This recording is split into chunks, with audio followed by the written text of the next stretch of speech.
За өнөөдөр би ерөөсөө олон юм ярихгүй. Ерөөсөө гол юм л ярьчих. Ямар ном уншиж байгаа санаж байгаа үсттэй энэ номыг уншиж байгаа. Atomic Habit гэдэг.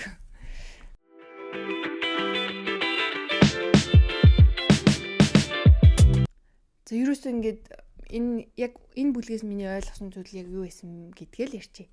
Тэр нь бол угаасаа мэдээд яах юм тий. Бид нар ингээд бүгдээрээ мэдж байгаа шүү дээ. Ном унших хэрэгтэй, дасгал хийх хэрэгтэй. За ингээд бла бла бла сайн хооллох, зөв хооллох хэрэгтэй гэдээ бүгд мэдж байгаа. Тааж мэдж байгаа, би ч мэдж байгаа. Тэгээд мэдсэн хэрнээ хийхгүй юм бол, үйлдэхгүй юм бол тэгээд дадлага юугүй, дадал болохгүй юм бол ингээ ямар ашиг вэ? Ямар ч хэрэг байхгүй. Тийм? Ямар ч хэрэг байхгүй. Тэрийг л ойлголоо. Тэгэхээр ер нь бол ингээд толгоогоо дүүртэл амар их ном уншаал амар их мэдлэгтэй болох барыг нэг шаардлагагүй, зүгээр л та яг өөрийнхөө ойлгосон мэдсэнд нэгэн зүйлээ ингээд хийдэг л байх хэрэгтэй. Яг л үргэлж хийдэг, дадал болох хэрэгтэй. Дадалжуулахгүй юм бол мэдхийн хэрэг алгоо. Ямар ч хэрэг алга. Тийм л юм ойлголоо. За тэгээд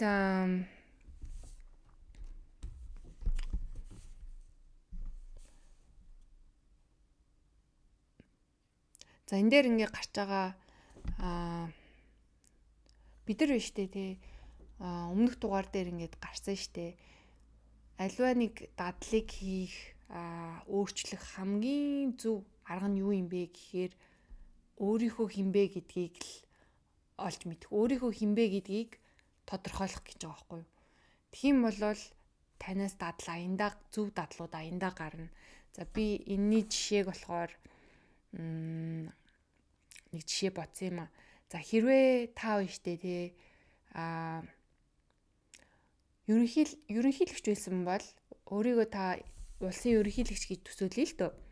За өнөөдөр ингээ унтаад өглөө ингээ нүдэ нэгээс ирсэн чинь та Монгол улсын ерөнхийлөгч байлаа. Тэгхийн бол та нэг өдөр яг яаж амьдрах вэ? Таны хэлж ярих те юу хийх, цагаа хэрхэн ашиглах. Би бол таныг утсаа скролдо сууна гэж бодохгүй байна. Хэрвээ та өөрийгөө ерөнхийлөгч гэж бодож байгаа юм бол танаас гарч байгаа үйлдэл болгон яг таны ерөнхийлөгч гэдгийг харуулах, таны хинбэ гэдгийг харуулах тэр үйлдэлүүд байх бах гэж би бодож байна. Тэр номын гол хэлгээд байгаа санаа нь ерөөсөө та өөрийгөө хинбэ гэж харж байгаа тэр тодорхойлтын чинь дагуу л үйлдэл танаас гарна. Хэрвээ та өөрийгөө би хинт ч хэрэггүй амтан одоо би хинт ч нөлөөлж чадахгүй, юу ч хийж чадахгүй гэж бодож байвал та уцаа ухаал, идэл, унтаал яг л тийм үйлдэл танаас гарна.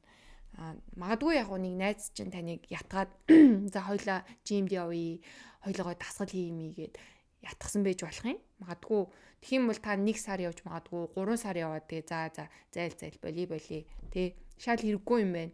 Би уус өөрчлөгдөхгүй мэн гэж буцаал тэгэл амьдралынхаа хуучин хэв маяг руу орох байх. Тэгэхээр ерөөсөл энэ бол яг энэ 7 хуцын гол утга санаа байсан. Та өөрийгөө хин гэж харж байгаа, ирээдүйд хин болохыг хүсэж байгаа юм. Тэрийгээ бүр ингээд маш тодорхой олго. Жишээлх юм бол та ингээд хэрвээ ном уншиж эхэлсэн бол за би номыг уншиж дуусгана гэдэг чинь таны зорилго биш гэж аахгүй. Энэ буруу зорилго. Энэ бол үр дүн харсан зорилго. Ном уншиж дуусгана.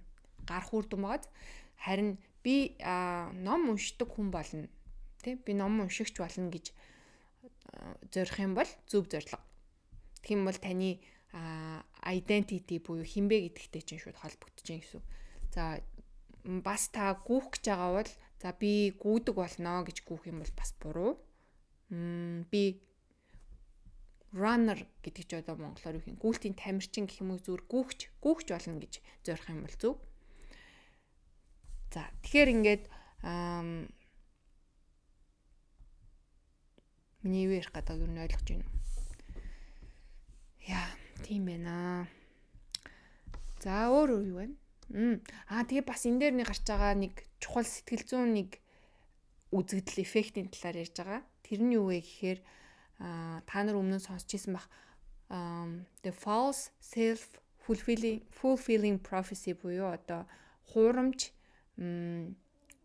зөгнөлүүд гэж аахгүй юу? Одоо таны амьдралдаа тавьсан ямар тийм хуурамч зөгнөлүүд танд байдаг вэ? Өөрийнхөө тухай. Жишээ нь олон хүмүүс ингэж хэлдэг ш би математикта муу, би угаасаа тоондоо муу гэсэн итгэл үнэмшилтэй байдэн штэ. За жишээ нь бага ангита багшаасаа сонсч исэн ч юм уу, эсвэл мэдгүй хүүхдүүд хэлж исэн юм уу, эсвэл өөрөө хичээлдээ муу авдаг байсан болохоор өөртөө за би угаасаа тоондоо муу гэсэн итгэл үнэмшил үүсгэсэн. Тэгээд энэ нь яг үний юм уу гэх юм бол угаасаа тоондоо муу хүн гэж байхгүй, бас угаасаа тоондоо сайн хүн ч гэж байхгүй. Зүгээр л би өөртөө тавьсан ийм хуурамч итгэл үнэмшил байгаа байхгүй. Хэрвээ та математика өдөр болгон давтаал маш сайн одоо тоо бодоод ах юм бол ямар ч тэнэг хүн тоондоо сайжирна тийм үү.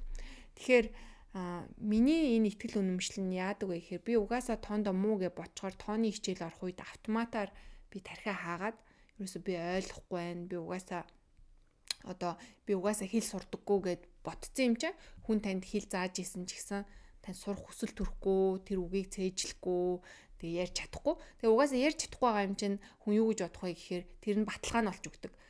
Би угаасаа сурч чадахгүй, англиар ярьж чадахгүй юм чинь би хэл сурахтаа муу гэд нөгөө тавьсан итгэл үнэмшлийн баталт юм байна л да, proof хийгээд. Тэгээд энэ нь ингээд баталгаа үйлдэл хоёр нь ингээд ээлжилсээр хагаад улам одоо таны хинбэ гэдгийг тодорхойлсон ийм хөдлөшгүй одоо үнц энэ буюу таны тодорхойлох одоо таны хинбэ гэдгийг нэг хэсэг болчдөг гэж байгаа байхгүй тий. Тэр сайн ч зуршил бай, муу ч зуршил бай. Та олон удаа давтаалах юм бол тэр нь үнэн болоод одоо таны хинбэ гэдгийг тодорхойлдог болоод өөрчлөхөд улам хэцүү болно. Жишээлх юм бол за миний амьдралын жишээ гэх юм бол би өөрийгөө угаасаа л хоцордог хүн гэж боддог байсан. Тэгээд энэ худал итгэл үнэмшил нь яадаг вэ гэхээр би угаасаа хоцордог юм чинь энэ удаа ч гэсэн хоцорно гэд хоцорхоос өмнө би угаасаа бүр ингээд тэр зүгнэлийг тавьчдаг өөртөө. Тэгээд яаж хийж байгаа хоцрох шалтгаан гараа хоцорчдөг. Тэгээд хоцорсныхаа дараа өөрийгөө хараад харвуу би угаасаа ингээд хоцорж байгаа үстэйгээд тэгээд энэ итгэл үнэмшил маань батсаар агаад одоо би хоцордог зуршлаа өөрчлөхөд надад маш хэцүү байдаг. Яагаад гэвэл энэ миний хинбэ гэдэг нэг хэсэг болчихсон учраас өөрчилж чаддгүй. Гэхдээ өөрчлөх арга байгаа. Энийг сонсож байгаа та маш азтай байна. Яагаад гэвэл энийг өөрчлөх нь тийм одоо юм манифест хийх ч юм уу, ид шид юм уу, тийм ямар нэгэн юр бусын хүч одоо юу гэдгийг ид шид ямар ч шаардлагагүй. Зүгээр л та энэ худал итгэл үнэмшлээ өөрчлөхөд л хангалттай. Тэгэх юм бол өөрчлөх юм зуршлаа өөрчилж болно гэж байгаа байхгүй юу. За муу зуршил юм байд юм байна. Тэгвэл сайн зуршил дээр за жишээлбэл дасгал хийж байгаа хүн дээр гарч ийн л та. Нэг нь болохоор за би бол угаасаа юм атлет хүн тийм тамирчин би бол угаасаа юм дасгал хийдэг хүн гэсэн итгэл үнэмшилтэй. Тэр итгэл үнэмшил нь хаанаас ч үсцэн за бага бахта магадгүй гимнастикийн дугууланд явдаг гэсэн эсвэл саксны секцэнд явдаг гэсэн дэ өөрийгөө ямар ч гэсэн биеийн тамиртай холбоотой хүнгээ итгэцэн байлаа л та. Тэгмэл тэр хүн насан туршдаа ямар нэгэн дасгал хөдөлгөөн хийж амьдрах магадлал нь өндөр. Гэтэл зарим хүн болохоор биеийн тамираас дасгал хөдөлгөөнөөс угаасаа хол амьдэрсэн. За би миний дасгал хийж юу аах вэ? За би чадахгүй дээ гэж боддог хүн нэгдүгээр дасгал хийх дурггүй. Тэгээд дасгал хийсэн ч хэсэг хугацаанд хийгээ болчдөг. Ингээд амар өөрөөсөө хүчилж яадаг. Өөрийг нь хинбэ гэдгээс өөр зүйл учраас тэр хүнээс ингээд хүчээр гардаг. Харин би өөрийгөө атлет дасгал хийдэг хүн гэж бодож итгэж үнэмшдэг хүн бол хин нэгний ятгалах хэрэггүй гэж байгаа байхгүй юу? Тэр хүний өөрийнх нь identity буюу хинбэ гэдгээс нь аяндаа тэр зан үйл нь гардаг, зан авир нь гардаг. Тэгэхээр та өөрийгөө хин гэж боддог, та өөрөө хинбэ гэдэг нь л таны зан авир үйлдэл зуршлуудыг тодорхойлно гэж ойлгож болно. Тэгэхээр ингээ харах юм бол нэг юм хамаарл байгааз таны зуршил таныг хинбэ гэдгийг тодорхойлно. Та хинбэ гэдэг нь таны юу хийдэг, ямар зуршилтайг бас тодорхойлно. Тэгээ энэ луп буюу энэ ингээд тойрог цикл амьдралчин гарах үр дүнгээс илүү таны амьдралыг удирддаг гэж байгаа байхгүй юу? Тэгээ та энийг ухамсартайгаар, ухамсаргүйгээр өөрөө ч мэдэхгүй үлдэж идэг. Тийм зүйл байгаа даа.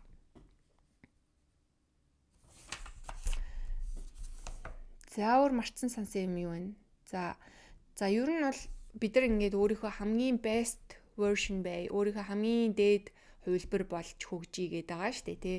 миний өрсөлдөгч бол хин нэгэн өөр хүн биш. Би өөр хин нэгэнтэй харьцуулах биш, харин өөрийнхөө өчигдөртэй харьцуулаад би өнөөдөр ингээд сайжирч ивэл окей гэд ер нь л тийм мессеж яваад байгаа. Тэгвэл энэ номон дээр яаж хэрхэн өөрийнхөө хамгийн best version болох вэ гэхээр хариулт нь ерөөсөө ийм тасралтгүй насан туршийн ийм процесс байгаа. Энэ яадаг процесс вэ гэхээр та өөрийнхөө belief system буюу итгэл үнэмшлээ ингээд тасралтгүй edit хийн гэж байгаа байхгүй юу. Одоо бид нар ингээд аппликейшн хүртэл ингээд байнга edit хийгддэг шиг бидний итгэл үнэмшил edit-лэгдэх шаардлагатай. Яагаад гэвэл бид нар төрөлхийн одоо цаанаасаа ийм итгэл үнэмшилтэй төрдөггүй штэ хинч бид нар амьдрах явцдаа бидний ертөнцийг үзэх үзэл тогтдог ямар нэгэн зүйлд итгэж эхэлдэг тийм үү. Ялангуяа таны өөрийнхөө талаарх бодол итгэл үнэмшил чинь хамгийн чухал. Та өөрийнхөө талаар жишээ нь төрөлхийн би бол одоо дуучин, би бол одоо ном уншдаг хүн гэж хинч тэгж бодож төрдгөө штэ. Харин амьдралын явцад тэр үйлдэлийг ингээд олон удаа давтаж хийгээд ахаар тэр үйлдэл нь ингээд тэр хүнд баталгаа болж өгөөд би ингээд одоо жишээ нь жимд 10 жил явлаа л та 10 жилийн турш би жимд явцсан бол энэ бол миний амьдралын салшгүй нэг хэсэг, миний хинбэ гэдэг нэг салшгүй хэсэг болчихж байгаа хгүй. Тэр зүйлгүйгээр би амьдралаа өөрийгөө төсөлж чадахгүй болсон гэсэн.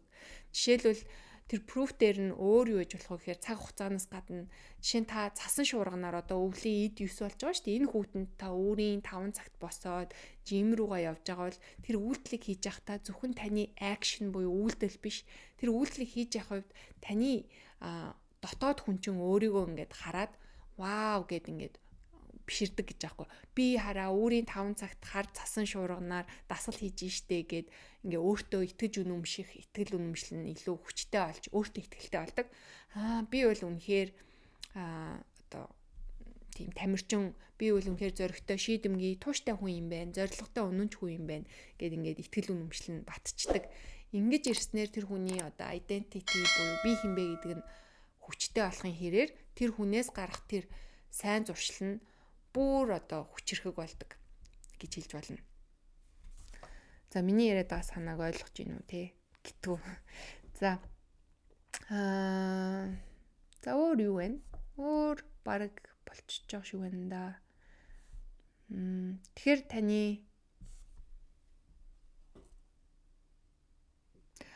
бас нэг чухал юм. Одоо бидний нөгөө нэг хинбэ гэдэг identity маань зуршлын маань тодорхойлно гэдэг байгаа шүү дээ habit-ийг. Тэгвэл identity би хинбэ гэдэг үгийн яг латин үгийн гарлыг ингээд судалсан байгаа байхгүй юу? Тэгсэн чинь за латинаар яаж уншихыг би мэдэхгүй. Essentitas гэж байгаа юм зэ. За энэ үгний үг сутгатай гэхээр хоёр үгнээс тогтдог.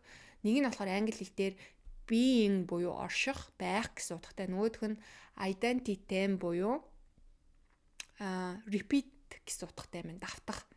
Тэгэхээр ер нь бол энэ хоёр үгийг нийлүүлэх юм бол repeated beingness буюу таны давтан үйлдэлсэн орших уу. Одоо юу гин давтан таны одоо давтан хийдэг зүйл чинь таны байнга хийдэг зүйл чинь та гэсэн санаа гарч байгаа байхгүй юу? За тэгээ номын зохиолч хэлсэн байна. Би бол төрөлхийн зохиолч бол байгаагүй. Хэрвээ та нар намайг нэг 10 жилийн сурагч байхад ирээдүйд номын зохиолч болох уу гэж асуух юм бол би үл үгүй гэж хариулна. Манай багшаас асуух юм бол манай багш ч тийм ихтгэлтэй байхгүй. Яагаад гэвэл энэ бол дундаж сурагч тийм сайн одоо бичдэг биш гэж хариулна гэж аахгүй. Харин би яаж энэ бестселлер номын зохиолч болсон бэ гэхээр би өдөр болгон бичсэн. Зүгээр л яг давтан зуршил хийсэн нөгөө 48 мянган цагийн дүрэн билүү. Маш олон цаг ингээд давтах юм бол про болдог гэд. Яг тэрэн шиг энэ хүн ингээд олон удаа одоо ингээд бичсэн байгаа. Тэгээд өдөр болгон за энэ хүн болохоор Monday, Thursday буюу нэгдүгээр дөрөвт өдөр болгон эхний хэдэн жил ингээд бичдэг, нийтлэл бичдэг байсан гэж байгаа. Ингээд энэ зуршил нь явсаар агаад энэ хүний зуршил боллоод тэгээд энэ хүн writer буюу зохиолч болж хууржээ.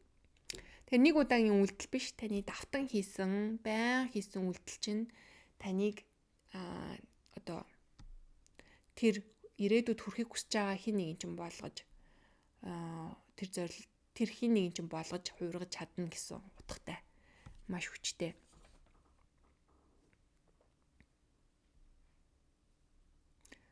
За, тийм байна. Өөр юу вэ гэхээр. За тэгээд дахиад автаад хэлэх юм бол таны зуршил чинь та хинбэ гэдгийг харуулна. Таны зуршил чинь та хинбэ гэдгийг тодорхойлно тийм үү? Эсвэргээрээ та хин юм бэ гэдэг нь таны ямар зуршилтай амьдрахыг бас тодорхойлно.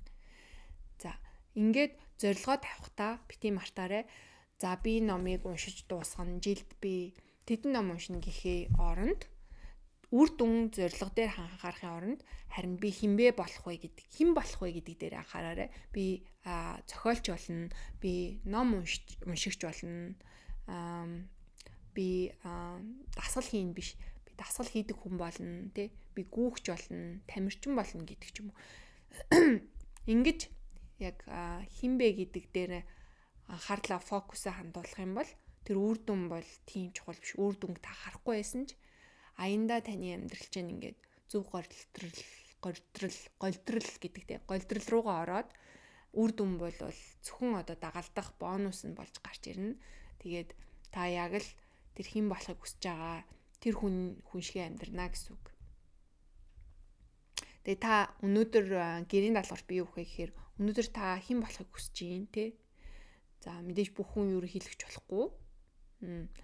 Магадгүй та ирээдүйд зохиолч болохыг хүсэж байгаа бол та маргааш нас эхлээд яг зохиолч хүн хэрвээ би байсан бол гээд ирээдүйд цаг дээр биш яг одоо та зохиолч болчихсон юм шиг хэрвээ би зохиолч байсан бол миний нэг өдрийн амьдралын хэм маяг өглөөнөөс орой хүртэл ямар байх вэ гэдгийг төсөөлөөд тэгээ яг тэгээд амьдраад үзээрэй. Тэр амьдралын хэм маягаар тэр зуршлаар тэгхийн бол та гарцаагүй зохиолч болно гэсэн үг. Тийм ээ. За, тэгээд хэн болохоо та нэгдүгээр шийдэх хэрэгтэй юм байна. Тодорхойлох хэрэгтэй юм. Тэгээ яг тэр хүн ямар зуршилтай амьдрахыг ойлгоод тэр зуршлыгаа дагуу амьдрна. Ингэхдээ та гол анхааруулж байгаа зүйл нь болохоор төгс хийх гэж хичээх хэрэггүй. Төгс хийн нэг л өдөр төгс хийн гэдэг нь хүнийг нэг постпон буюу хойшлуулах за дараа нь гэдэг тийм одоо маш тийм залиланд оруулцдаг. Тийм болохоор төгс хийн гэхгүйгээр яг одоо байгаа энэ дутагталтаагаараа л эхлэх хэрэгтэй. Тэгээ хамгийн гол нь small win гэж яахгүй өдөр болгон л жижигхэн ялалт байгуулад ах юм бол тэр нь таны нөгөө баталгаа болж өгөөд жижигхэн ялалт болгондоо хүн урамшаад ингээд өөрийнх нь итгэл үнэмшил баталгаажиж ирнэ гэсэн үг. Жишээ нь би одоо өглөө гүүн гэж ботчоод нэг өдөр унжчих юм бол таны итгэл үнэмшил чинь хүчгүй болно гэсэн. Би залхуурсан. За, би өрнгүү чадахгүй юм байна гэд харин хэцүү байсан ч гэсэн золиос гаргаад ингээд гүүгчингууд за магадгүй та 50 минут гүйж чадахгүй 5 минут гүүхэд л тэр хүнд дотор нь итгэл үнэмшил үүсэж идэг. Би гүүгч хүн юм байна. Би гүйдэг хүн. Би эрүүл мэндэд анхаардаг хүн. Би өөртөө амлсан амлалтандаа хүрдэг хүн гэд таны identity буюу хинбэ гэдэг чинь нэг хүчрэгчж байгаа учраас энэ зуршил чинь илүү урт удаан хугацаанд чанартайгаар амьдралын чинь нэг хэсэг болж үргэлжлэх магадaltaй болж байна гэсэн үг. За, ингээд баах олон юм ярьчлаа. Ингээд өнөөдрийнхөө дугаарыг дуусгая. Тэгээд комент хэсэгт та нар гоё small win буюу ялтуудаа бичээрэй. Ямар зорилго тавиад хэрэгжүүлж чадсан, хэрэгжүүлж байгаа жижигхэн зүйлээж болно. Өглөө босоод ороо хураахад хүртэл тэр чинь таны өнөөдрийн ялалт. Яагаад гэвэл танд ямар мессеж өгж байгаа гэхээр таны тархинд би бол зохион байгуулалттай хүн, би бол эмэг цэгцтэй хариуцлагатай хүн гэж мессеж өгж байгаа. Тэгээд энэ баг зуршлаа хийгээл юм бол та яг амьдралынхаа турш маш гоё эмэг цэгтэй зохион байгуулалттай амьдрнаа л гэсэн утгатай. Тэгэхээр томч вэ, жижигч вэ яг миний хэлэх гээд байгаа санааг ойлгоод амьдралдаа хэрэгжүүлж байгаа та нар маань бас комент хэсгээр гоё би нэгээ урамшуулад, өөрийгөө урамшуулад ямар ялалт байгуулснаа бичээрэй. Тэгээ дараагийн дугаар хүртэл түр баяртай. Та нар маань лайк, subscribe, share хийхгүй л би гомдчих. Subscribe хийхгүй л би гомдчих шүү.